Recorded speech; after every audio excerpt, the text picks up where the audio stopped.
Congratulations, true crime addicts. We've survived another week. It is Friday, May 2nd, 2025. This week, twin brothers found dead on a remote mountaintop. A porn star keeps more than Hot Pockets in his freezer. And a best-selling novelist is murdered. And everyone's a suspect. All this and more.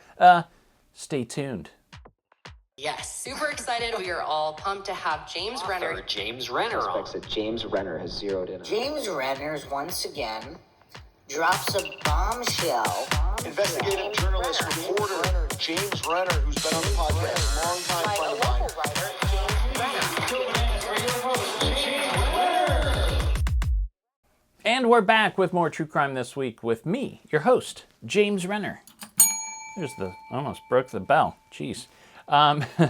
Thanks for joining me. As you know, True Crime This Week comes out every Friday morning. I bring you the true crime stories you might have missed during the week. You don't even really have to watch the news. You can just pop in on Friday mornings. I'll tell you everything you need to know about true crime, top stories, cold case updates, weird news, pop culture, books. You're going to learn a little bit, and maybe we'll become friends along the way. Maybe.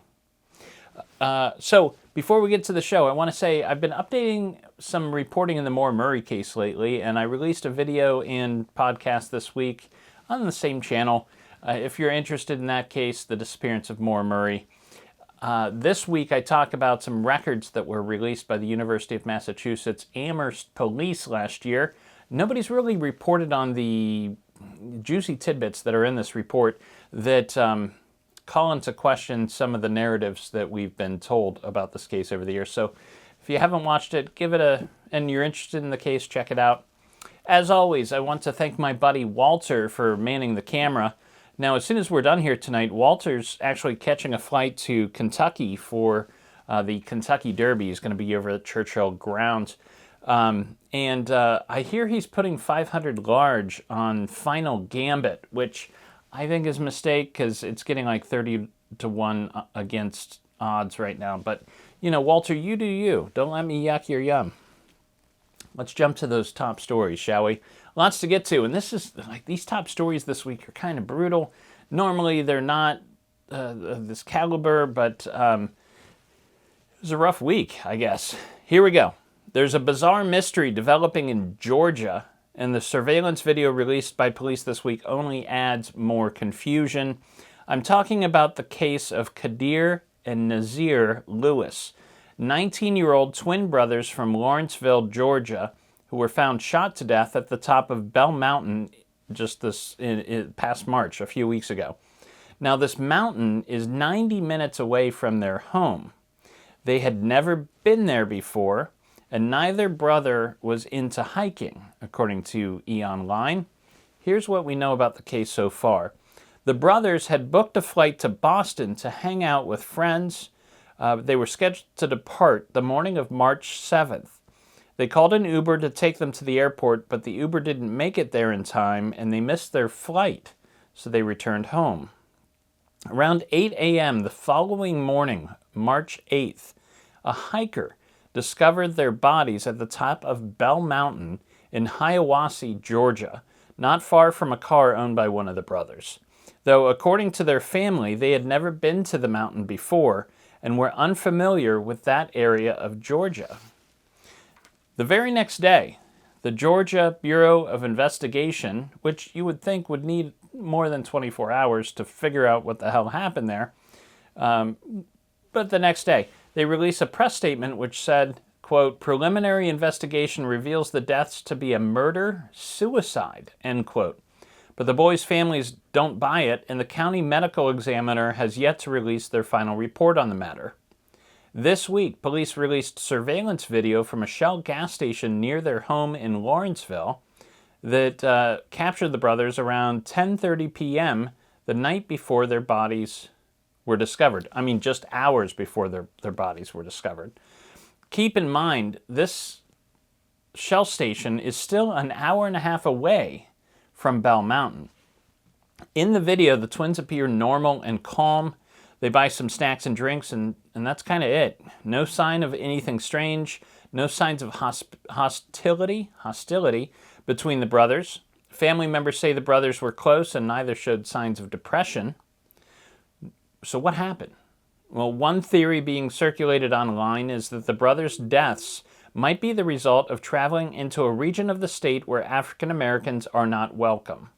The slang term for these places are sundown towns. If you're black, they want you out by sundown, or they feel they can retaliate at their will. And in fact, according to historical records, Hiawassee was actually a sundown town, for some time anyways. Hiawassee sits within Towns County, which had 0 African Americans until around 1940, and less than 1% black citizens until the 2020 census. Family members have created a GoFundMe to help with funeral costs. Check it out if you can. But watch this story because I have a strong feeling we're going to hear much more about it in the coming weeks. New details were released this week following last Saturday's mass casualty car attack in Vancouver. Have you heard about this? It's not really being reported as much as it should be here in the States. The attack occurred at East 41st and Fraser Street in Vancouver, British Columbia last Saturday around 8:14 p.m. The streets were packed with people celebrating Lapu-Lapu Day, which honors the Filipino chief who stood up to Ferdinand Magellan in 1521. That's why Magellan didn't completely make it around the globe. He died at poison arrows, I think. There were food trucks all around that night. People were waiting in line to order. Suddenly there was a sound of an engine revving, and then an SUV drove at high speed into pedestrians. A clothing vendor told NBC News that he could hear bodies hitting the hood as it sped by. Some people were launched into the air higher than the food trucks. When it was over, 11 people lay dead. The victims range in age from 5 years old to 65.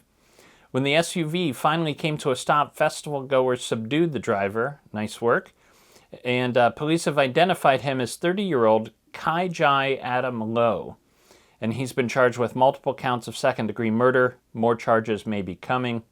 Since the attack this last week, we've learned a lot more about Low. Low was under the care of a mental health team and was on extended leave from work due to these mental concerns. His mental health struggles may be connected to the murder of his brother, Alexander Low, last year. That death took a toll on the entire family. Their mother reportedly tried to take her own life last September, and Low himself wrote online that his brother's death had hit him with an overwhelming force. So instead of coming to terms with his own grief, Low made the terrible decision to spread that pain to more families. Which is a reminder, this thing that we don't recognize so much, but it's important to remember that violence is often a communicable disease. So get the help you need. It looks like maybe he was trying. It wasn't enough. I don't know if they weren't watching him closely enough, but really sad. No excuse for what he did. But there it is. I don't usually give trigger warnings on the show. It is, after all, a true crime podcast, but this next story is a bit extra. An adult film star is on trial in the UK this week, and the testimony coming out is a new level of depravity. 35-year-old Yostin Andre Mosquera is accused of murdering 62-year-old Albert Alfonso and 71-year-old Paul Longworth at their West London apartment, according to the New York Post. 2 days after the murder, Mosquera was spotted 100 miles away on the Clifton Suspension Bridge. He was standing next to a large red suitcase, and inside the suitcase were the dismembered body parts of Albert and Paul. Everything except their heads, which Mosquera kept in his freezer. How exactly did Albert and Paul even meet Mosquera, you may ask? ? Well, Albert, turns out, had hired Mosquera to have, quote, extreme sex, end quote, with him on camera. The entire thing was actually recorded that night. The extreme sex, the murder. Mosquera allegedly killed Paul first by attacking him with a hammer before stabbing Albert to death. Mosquera then began to dance and sing around the apartment. This wasn't the first time Mosquera had gotten together with Albert. In fact, he vacationed with the couple sometimes. Other times, Albert would pay for him to have extreme sex with him and a third man, and then would post it online. After the murders, Mosquera attempted to access the men's bank accounts before dismembering them. In the weeks leading up to the killings, he also conducted Google searches about serial killers of London, and he researched Jack the Ripper. The trial continues. I'm going to make a wild guess here and say he's going to be found guilty. All right, I am going to take a short break to wash some of this ick off of me. I will be back in 2 and 2 with cold case updates, and we got to get into some of this weird news. We're going to talk about Scott Peterson. We have to. We just do. So stick with me. I'll be right back. Please hang up and try again. Welcome back to True Crime This Week, brought to you by Harley-Davidson Perfume, the scent of freedom. I've got some more nightmare fuel here. Like I said, this is kind of a rough week. A 16-year-old girl from Missouri who went missing in December was found alive in Colorado this week, according to the Columbia Missourian. The teen was found hidden inside the home of a 44-year-old sex offender. Apparently, the teen was able to message a friend on social media 2 weeks ago, and police used that information to track her down. Once she was found, police arrested Maximilian Bondrescu. And yep, he looks like what you have pictured in your head. Bondrescu made the girl dye her hair and wear a face mask whenever they left the house, which was not often. At times, he made her work for his snowplow business. He has since been charged with all of the felonies and misdemeanors.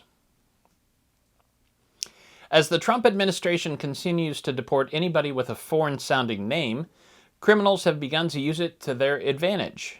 A woman in Florida, who was in the process of obtaining legal residence in the United States, was working a shift at the Days Inn in Panama City, Florida, on April 10th, when a woman dressed in black and wearing a face mask approached the desk and flashed an ICE badge before showing her card, which on her card it identified her as an ICE agent, according to USA Today.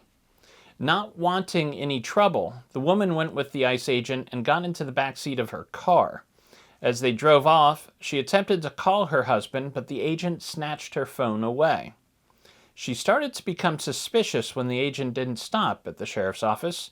Instead, they drove to an apartment complex, and the agent said she should go inside.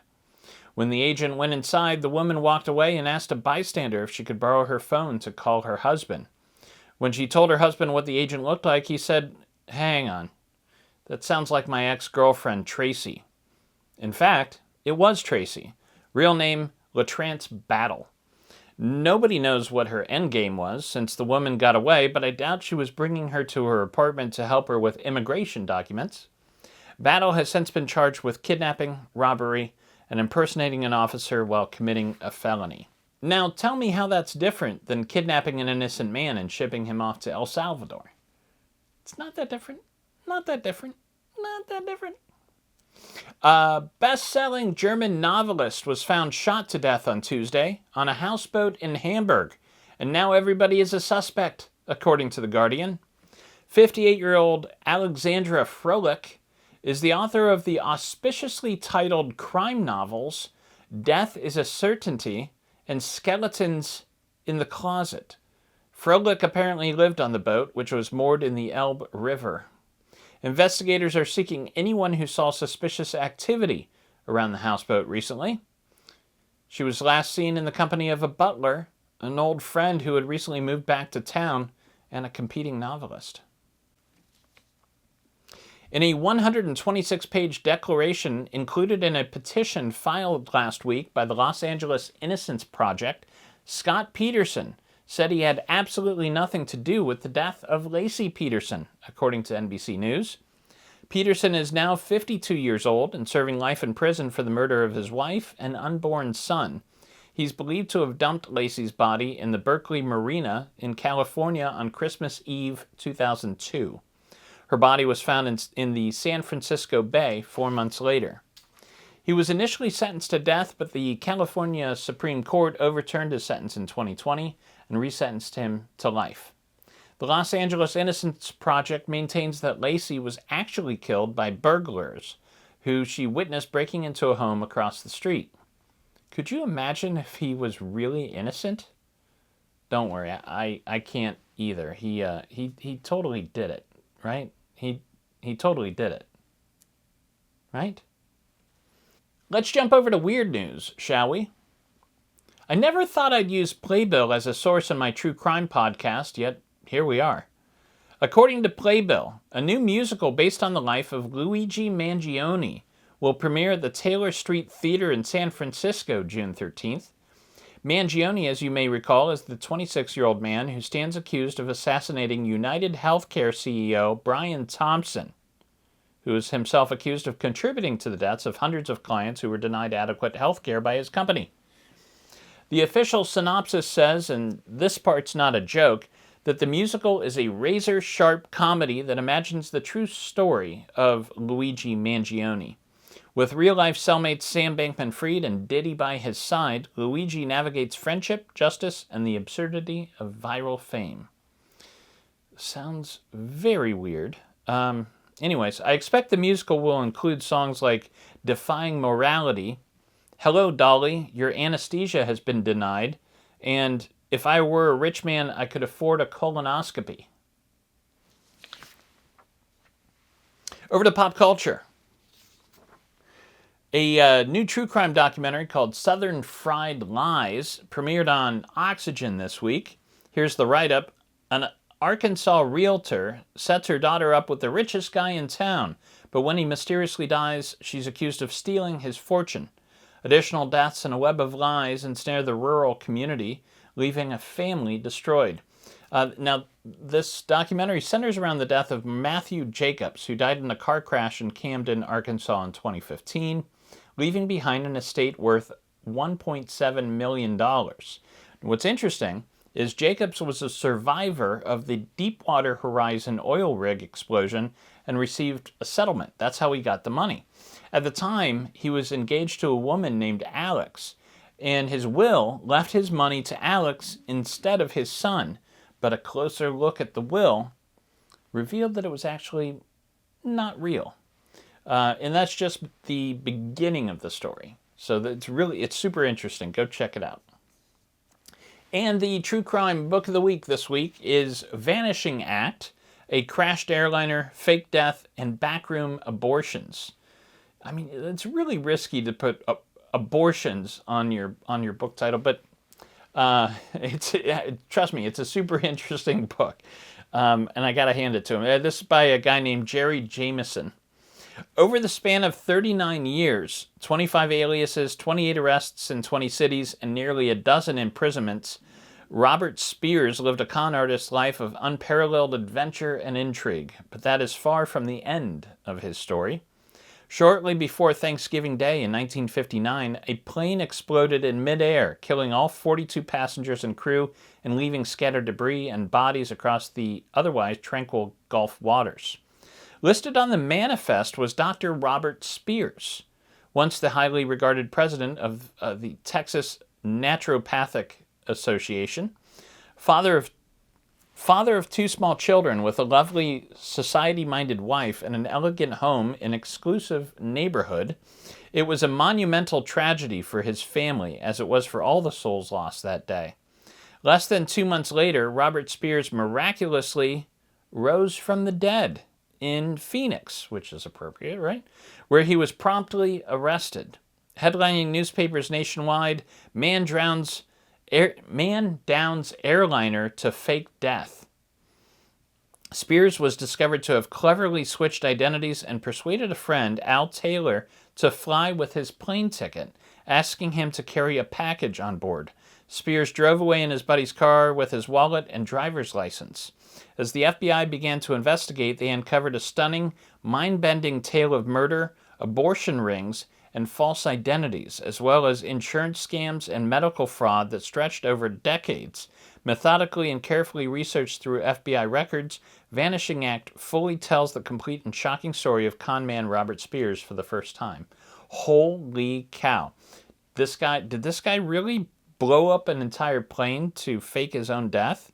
That's a new level of crazy there. I've not heard about this story. I'm going to check this book out. Vanishing Act by Jerry Jameson. Check it out.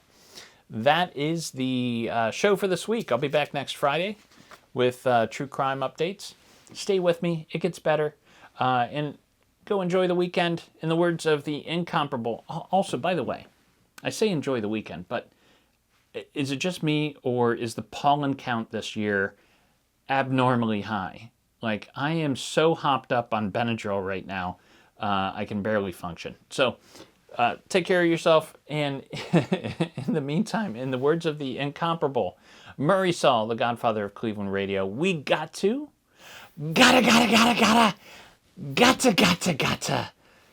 get down, damn it. True Crime This Week is a Fearful Symmetry production. Photo and artwork are licensed through Shutterstock. If you like the cut of my jib, I have another podcast you might enjoy called The Philosophy of Crime, in which I attempt to solve the big questions behind our true crime obsession by looking to philosophy for answers. Thank you for listening. I'll see you next week. Sit, Brownie, sit. Good dog.